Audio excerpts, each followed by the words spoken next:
That's a pretty big bird. They said it had this bump on the back of its head, had claws on its wings. And did you know the largest pterodactyl they've ever found on the fossil record had a 50-foot wingspan, 60-foot wingspan? That's like an airliner. How big would they get today if there's some still alive? Well, actually, not that big because of the environment change and everything, if there was some alive today, but there is evidence there are. I've talked to 2 or 3 people who have seen them in the last 30 years. Well, the Ford Motor Company, they had a name for their car, the Thunderbird, but they didn't have an emblem for it. In the promotion of materials, they said one of the junior executives was down in New Mexico or someplace, and he saw on a blanket a condor. So they used the American condor for the emblem on their car, but the American Indians said it should have been a pterodactyl because that's what it looked like. A pterodactyl? And the American Indians saw them? Fact number 13, actually some dinosaurs may still be alive today. Over in Africa, the Likawala Swamp, the largest swamp in the world, it's over 55,000 square miles. It's bigger than the state of Arkansas.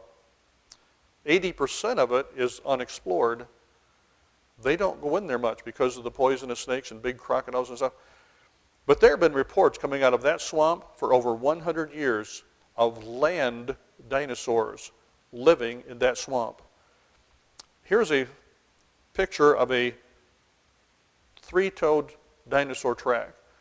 Dr. Roy Mackle from the University of Chicago made 3 expeditions over there. He took this photograph, and he said whatever it is that made this print here weighed about 3,000 pounds. Now the natives over there, they call it Mokele Membi. Mokele Membi means river blocker, and this is what they said it looks like. They're about 35 to 40 feet long, some of them. How about Loch Ness? The Loch Ness Monster. You know, I used to think, yeah, right, Loch Ness Monster, but I really think about, I'm thinking of some big hairy thing crawling out of the swamp or something. I don't know what it was supposed to look like. But then I saw some photographs.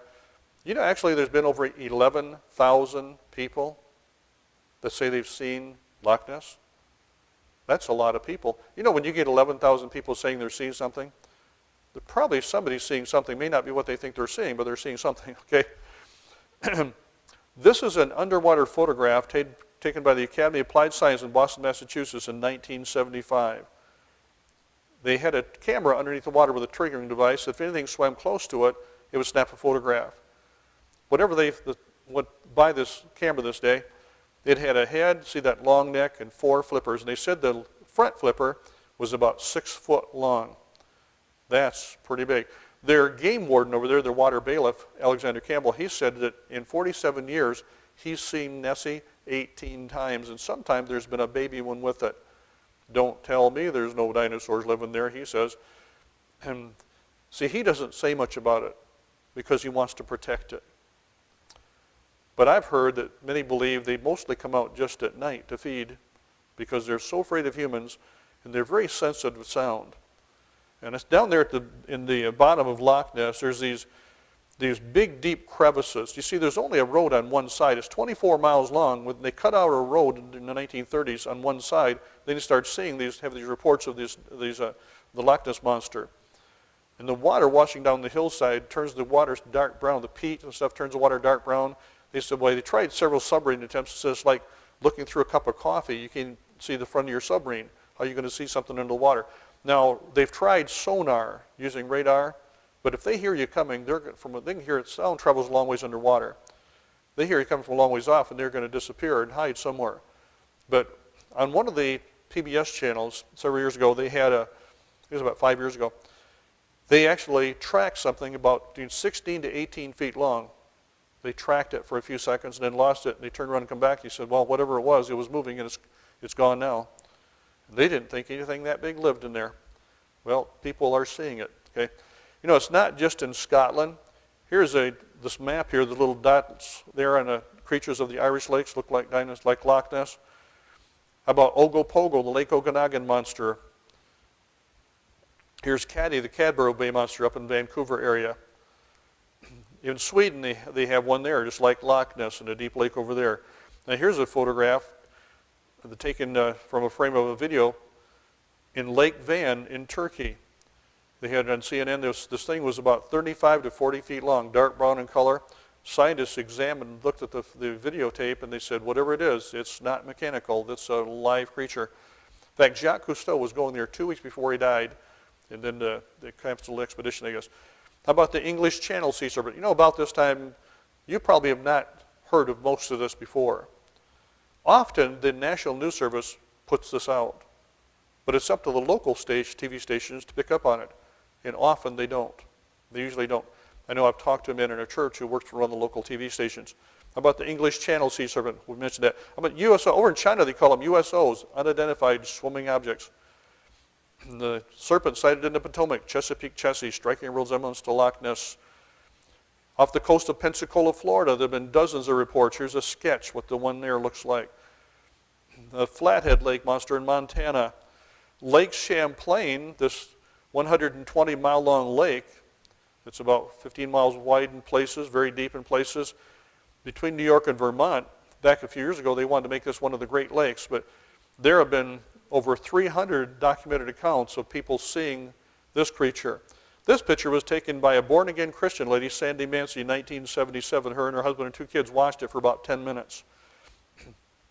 She says, don't tell me we didn't see a dinosaur. She's been on Unsolved Mysteries and so on. Here's her book, Champ Beyond the Legend. I got that one on the table if you want to look at it later. How about Erie's Bessie matches Nessie? Some here is called Betsy. Some people over near Sandusky area call it Lemmy, the Lake Erie monster. Here's a story about a charter boat captain, his wife, and 12 people on board. Saw this thing, 35 feet long, dark brown. Here's a photo a guy took of it going through the water. This is one up in the Upper Peninsula of Michigan. There's one they call Kiwi, the Keweenaw Bay monster. I've talked to 2 people who have seen this one. The one fellow said whatever was sticking out of the water looked like the top half of a football.